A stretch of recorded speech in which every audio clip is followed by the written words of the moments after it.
I know it was a swirling wind, but I've seen these blokes and their skills. I mean, they played in 6 inches of water in Sydney 2 weeks earlier. I was just disappointed with it. I just think there must be such fearsome pressure on these blokes on grand final day.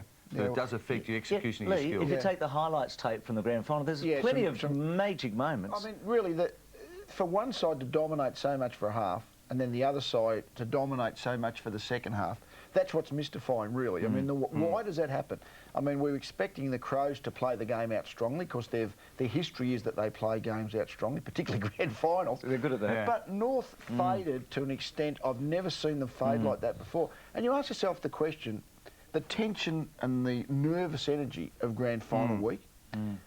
North are a very tense organisation, intense. Dennis Pagan's a very intense coach. Just maybe the players, the nervous energy had been spent and they chucked themselves into that first half. But the fatigue level as the game developed very quickly in the second half was something I have trouble fathoming. That's a contradiction to what happened just 2 years previous. In 96, same club, North Melbourne. I'm talking about this year. Same It was the same personnel. I'm only really theorising because you think to yourself, if someone told you tomorrow, hey, half the players had a virus, you'd believe it because North don't stop like that. I mean, they stopped as much as Adelaide came on, and North don't stop. They usually keep going. In fact, this very moment last week, Mike said to you, if the scores are level at half-time, who'll win? And you said North Melbourne. Yeah, look, it's been interesting too, the reaction from both the clubs. Obviously, Adelaide it's euphoria, and Blighty after the match was great scenes, were they? Fantastic scenes. I mean, and he copped 3 consecutive losses in 89, 92 and 94 in grand finals, and they were tough days for him, and his reputation wasn't tarnished as much, but there were thoughts about... I think that there was a question mark on Blighty when he left Geelong, rightly or wrongly. They certainly squared that up. I mean, there's not too many guys leave the job after taking their team to a grand final, as Malcolm did in '94, of course. And not too many blokes actually. He splits his pants, I think. Actually, there's not many blokes that leave the job full stop, to be truthful, is there? No, that's true. Very few. And he left. So just before you leave that, Bruce, Blighty, I always got the impression Blighty felt cheated a bit, that his reputation at Geelong was a bloke who'd lost 3 times, and that he wasn't acknowledged. I'm not saying he needed that for himself, but just that the position wasn't acknowledged. They had some ordinary teams at Geelong. I think we lost sight of the fact that he was able to take them to the grand final. Ordinary teams, did you think? Yeah, no doubt about that. And they played against 3 pretty good ones. Sometimes the opposite. 89 Hawthorn was a very good team. And the West Coast were good teams in 92 and 94, weren't they? Yeah. They were very strong teams. You go back and have a look at the defences in those Geelong teams. Yeah, and if defences win grand finals... I'm thinking of the Hawkins, Couch, Bairstow, Ablett, Stoneham. Yeah, well, I think at the other end you'll sort of be a bit surprised when you go back and have a look at those teams. Yeah. Malcolm went to shake Dennis's hand at the end of the match. Dennis didn't know it was Malcolm, and he wasn't too happy. I mean, he must have been feeling so low at this point. I wonder who he thought it was. Cameraman or something. He turned around for a photo, Dennis, but... I mean, it's really just, I mean, it's the sportsmanship, but they're short conversations. I mean, it's really well done. They're not going to be a long conversation, that one. It's just really an acknowledgement. Is there an etiquette, Lee? Does the losing coach go to the winning coach, or vice versa, or...? Oh, I don't think there's a necessary... I think more often than not, the losing coach would actually go to the winning coach. Should there be any presentation to the losing team, medallions to the losing team? On grand final day? I think so. I'm a believer in it, I must say, for the sportsmanship angle. Now, the North Melbourne team, who would be standard for any losing grand final team, they probably don't particularly want to, but sometimes for the sportsmanship that the AFL are trying to lead the way in, that to actually just make them file across one at a time, not... You know, they could go across as a group, so it only takes... Could be done a lot quicker than the winners, can't it? Yeah, but I think it's done that thing. Phil Bickley was great in his speech to mention North Melbourne. He had a very short time on the microphone. They're very gracious, the Crows. He was terrific to mention North Melbourne the way that he did. In the world to be a gracious... I know that. I was just going to say that. Of course it is, but they were, and I think this is the one that North actually believed that they should have won. Well, I think a lot of people felt that. It's with the psychology at half-time. The 24-point margin was big, but they dominated the game. Could have been 8 or 10 in front. And then when all of a sudden the Crows kicked a couple of goals and are back within a goal or 2 in the third quarter, that's when the North psych changes. All of a sudden, the game that they thought they'd done enough to almost have won was slipping away. I think often the worst defeats are the ones when you've done everything right. There are no excuses, and then you question your own philosophies and you question all the things that you've put in place, and you just wonder if it's not quite good enough, and where do you go next year with it? But they're the toughest ones, I reckon. Why would you want to dismantle something that halfway through a grand final, they're the best team of the year? Absolutely, and they've had a great year. They have had a great year. Absolutely. You know, and they're a fantastic football team, and they've got a great coach. As Dennis Pagan said they had a bad hour of football, really, and that's what the grand finals are about. And I just wonder how many players that bad hour is going to cost their futures at North Melbourne, because had they won by 8 goals, there'd be very few leaving North Melbourne next year. Anyway, the Crows were celebrating, as we've already seen, and we're going to take some natural sound here, and you'll see Blighty at the end. He gives Andrew McLeod a really big hug, and I think he does say, "I'm going to take you home."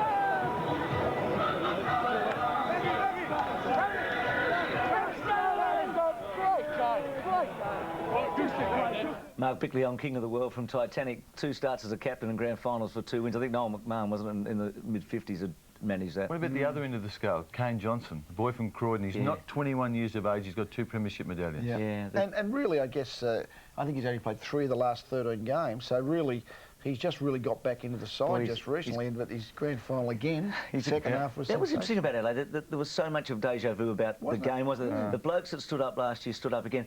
And I thought one of the ironies about the match was the handball, because Dennis is not a handball man. Malcolm, we say, is not a handball man, but the Crows' handball, particularly after half-time, just cut North apart, didn't it? It was attacking handball. It was handball that found its mark. Obviously to accentuate the speed. That missed tackle there is pretty costly. I don't know if maybe Peter Bell unfortunately got that was a big pushed goal, off. Big goal, but yeah, the ability to move the ball quickly. Obviously the handball's the weapon, to move the ball quickly, keep it flowing, don't kick over the man on the mark. That accentuates the speed. And we said before the game, that was a very fast surface because it got dug up a bit the week before. And that's quick.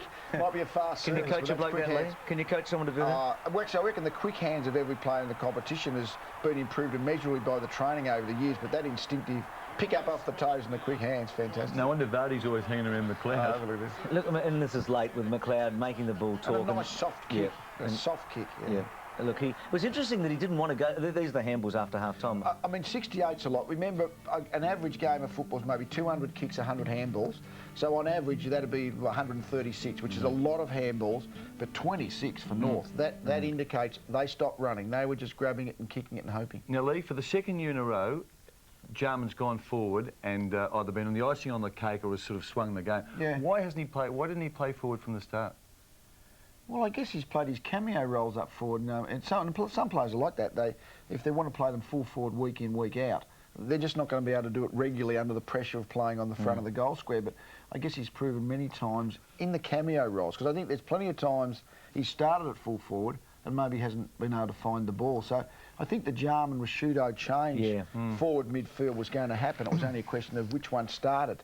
So Blighty almost wanted him to find the ball first and then go forward with Jarman, which he did a bit. Stats inside 50. North's efficiency's been great all year. Was not great, obviously, on the weekend. Well, again, this is indicative of the change from the first and second quarter to the third and fourth. I mean, Adelaide, again, 60-odd for a game is relatively average. So in the second half, Adelaide have had 45. But in the first half, North have had 39. Look, just before we go, I'm going to show North's misses in a moment. Andrew McLeod, I think we've got to stop and punctuate. Here are North's misses. We'll go through these. These are all the points they kicked in the second quarter, and there were 11 of them. Well, I think how many were easy? Well, they kicked 11. That one was a 60-metre kick. That was a freak shot. OK, they've both ended up behinds. That was an under pressure, just couldn't get balanced. This one was just unfortunate, wasn't it? But all 4 of those, I mean, they could have been converted. The 40-metre set shot and a swirling bruise, you might kick them 50-50. 60-40 maybe. Yeah. But what they couldn't do was mark the ball there.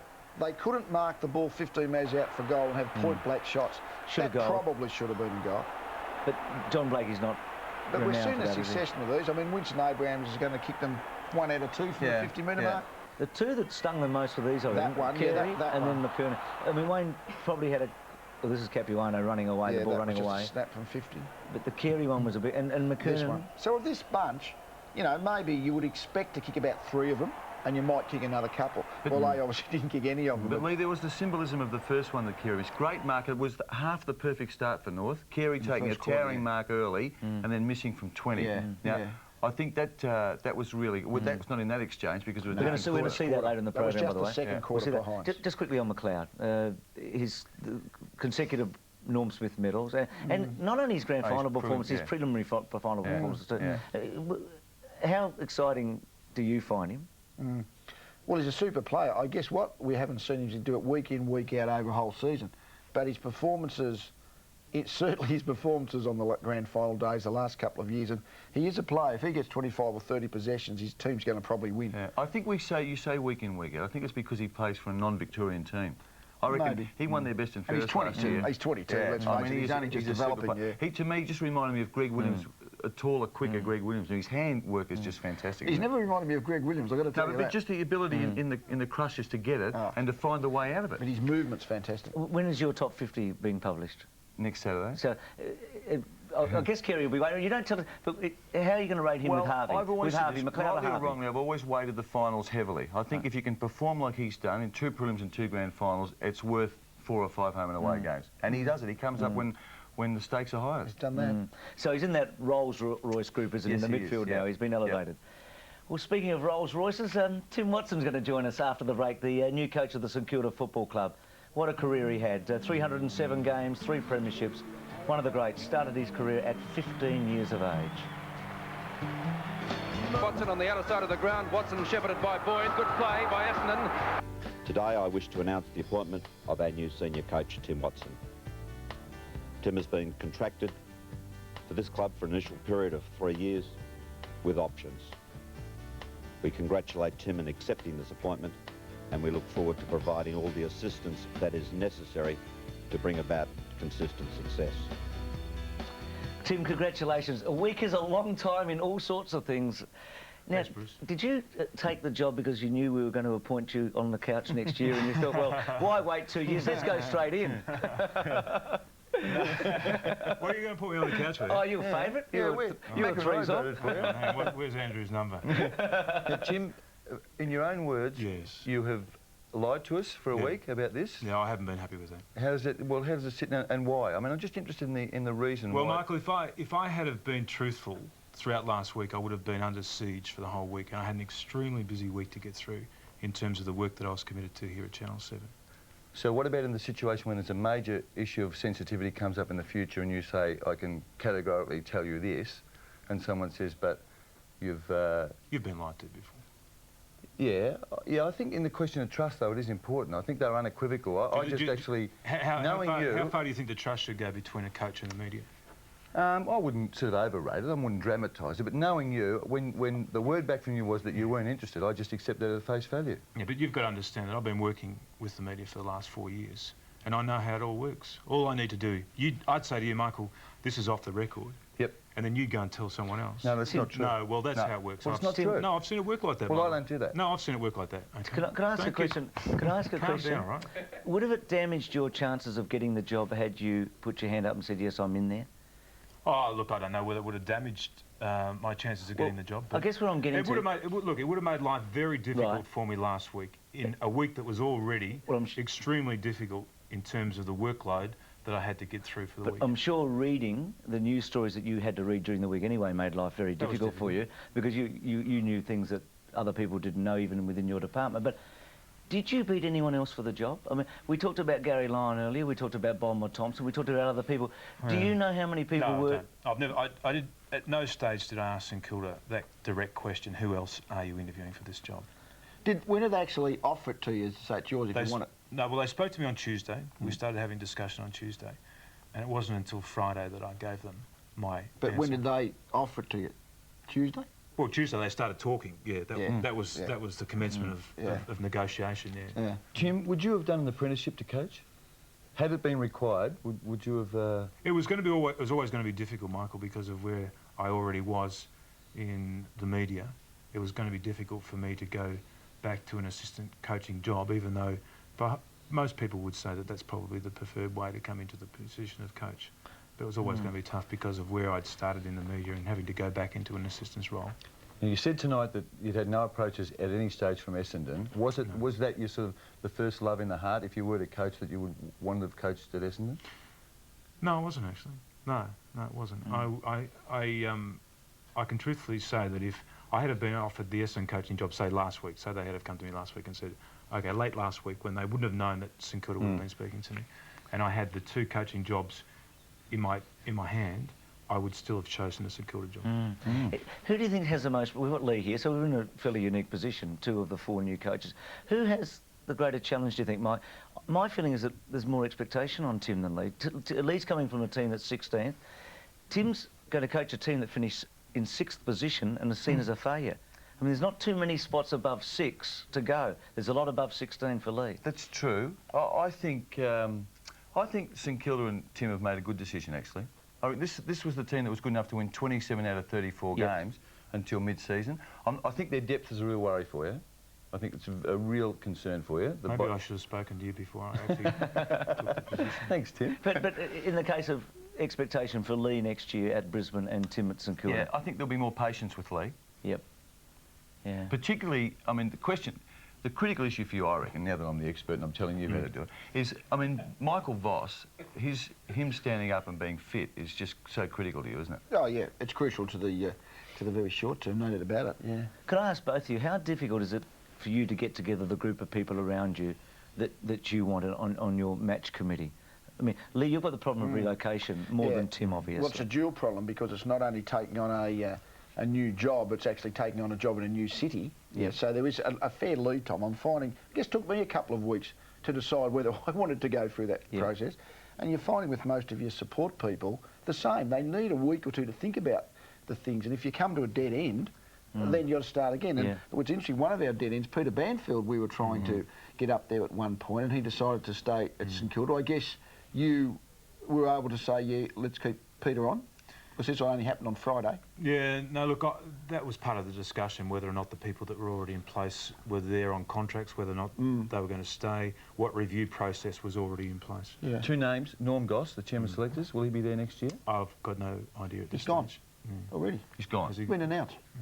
Yeah, Okay. I didn't know that. Mark Thompson, any prospect of him being at Moorabbin next year? Yeah, well, look, we've spoken about possible candidates in the role of an assistant coach, and he's one name that has been mentioned, and I have a lot of respect for him. Can I jump out of the fraternity? Yeah. You didn't know that Norm Goss was gone? Well, look, it had been part of the discussion, but I wasn't quite certain whether or not that decision had been made. Look, today, actually, if it would happen today, today's been a very busy day. Yeah. Did either of you on Saturday see something that changed your philosophy on football?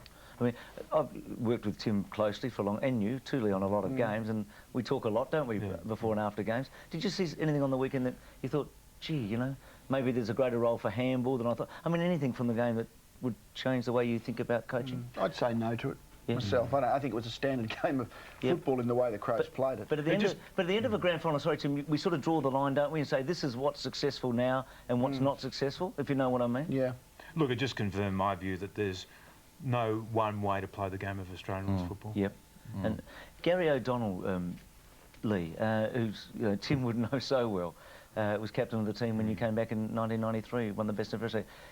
Is he close to going to Brisbane? Is he going to be one of your assistants? I certainly hope so, but no, I can't say yes as of tonight that everything's been finalised because, but the process with Gary is getting towards completion, so I'm certainly hoping that within the next day or 2 we can either say yes. I hope it's not no. I was thinking the same with Peter Banfield until he said no, so I'm hoping that Gary will be there. What position, Lee? Oh, well, it's one of the main assistants. I mean, Michael McLean, who is actually played for Brisbane and has been away from the club for 12 months, is coming on board. And hopefully, if Gary does, we were going to put on 3 assistant full-time people. And I was just wondering, Tim, what numbers in your support staff were you thinking well, at this stage, end up with? At this stage, there would be 2 full-time assistants, and also Gary Colling, who works full-time at the football club, is also in the charge of general conditioning. Yeah. Tim, when Malcolm Blight went to Adelaide, he made a statement initially, didn't he? I mean, he moved on McDermott, McGuinness and Andrew Jarman. In principle, do you agree with that the new coach needs to go in at a club where discipline's been an issue and make a statement? I think it's important that a new coach goes